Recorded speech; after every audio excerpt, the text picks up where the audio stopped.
श्री स्वामींनी जो उपदेश केला त्यात नामस्मरणाला सर्वाधिक महत्त्व दिले. अनन्य भावाने माझी सेवा कर, मी तुझा योगक्षेम चालवेन या गीतोक्ती पुनरुच्चार करून स्वामींनी नामस्मरणाची अखंड माळ, नामजप, नामतप, नामयोग, भक्ती चालू ठेवावी हाच महाबोध सांगितला आहे. नामस्मरणात सातत्यातच अस्तित्वाची प्रचिती असते.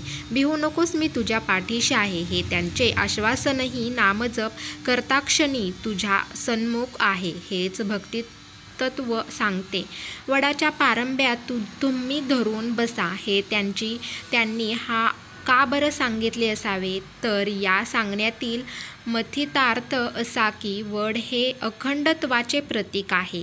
हे झाड वाढते, मोठे होते, विस्तारते, त्यास अनेक पारंब्या फुटतात, त्या पुन्हा जमिनीत रुजतात, त्यांचा पुन्हा वृक्ष होतो. ही अखंडत्वाची खूण श्री स्वामींनी सांगितली असावी. सद्गुरूंकडून नामोपदेश मिळून सबीज दिव्य संजीवन असा नामाचे बीज साधकांच्या अंतःकरणात रुजते, ते वाढते, विस्तारते, ते नामोच्चाराच्या सातत्याने. स्वामी समर्थांच्या नामस्मरणात अपार ताकद असते, हे त्यांच्या भक्तांच्या अनुभवातून सिद्ध होते.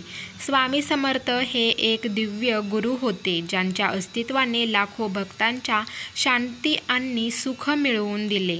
त्यांच्या आशीर्वादाने भक्तांचे जीवन बदलून गेले.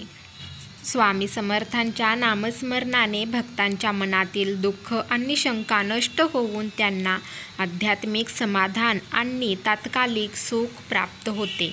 स्वामी समर्थांच्या नामाचा उच्चारण ही एक अत्यंत शक्तिशाली प्रक्रिया आहे, जी भक्तांच्या जीवनात चमत्कारिक परिणाम घडवते. स्वामी समर्थांच्या नामस्मरणाचे अनेक भक्तांचे अनुभव आहेत, जे त्यांच्या ताकदीचे साक्षात्कार घडवतात.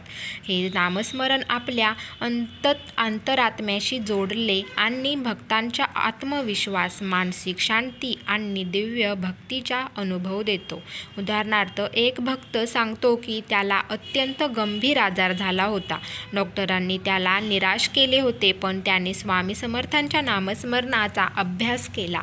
त्यांनी महिन्याच्या साधनेनंतर तो पूर्णपणे ठीक झाला आणि त्याने स्वामी समर्थांच्या नामाची महिमा मनापासून अनुभवली. त्यांच्या जीवनातला संकट समजून स्वामी समर्थांच्या आशीर्वादाने त्याला नवा जीवन मिळाला. अशा अनेक उदाहरणांनी सिद्ध झाले आहे की स्वामी समर्थांचा नामस्मरण केल्यावर भक्तांच्या जीवनात चमत्कारिक बदल होतात. नामस्मरणाचे त्यांच्या मनातील घाबरणारे विचार नष्ट होतात आणि त्यांच्या मनातील शांती वाढते. अनेक भक्तांच्या अनुभवातून हेही लक्षात येते की नामस्मरणाचे त्यांच्या जीवनातील संकटे दुरावलेले, नातेसंबंध आणि अडचणी आणि मानसिक ताण दूर झाले आहेत. स्वामी समर्थांच्या नामात एक अशी शक्ती आहे जी भक्तांच्या आत्मनिर्भर बनवते. स्वामी समर्थांच्या नामस्मरणाने इतर कोणत्याही उपायांपेक्षा मोठा, काही अधिक प्रभावी परिणाम घडला आहे. भक्तांचे हे विश्वास आणि अनुभव हेच दर्शवतात की नामस्मरणातील ताकद इतकी विशाल आहे की ते चमत्कारिक प्रभावांसोबत जीवनातील सर्व कठीण परिस्थितींना सामोरे जाण्याची क्षमता देतो. स्वामी समर्थांच्या नामाचे एक उच्चारण आपल्या मनाचे शुद्धीकरण करते.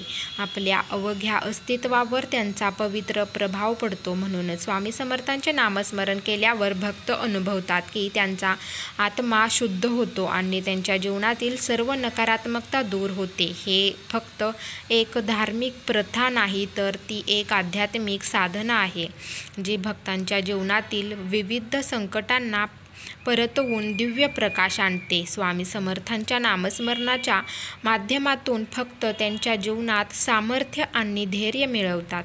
त्यांच्या जीवनातील संकोच आणि शंकेचा नाश होतो.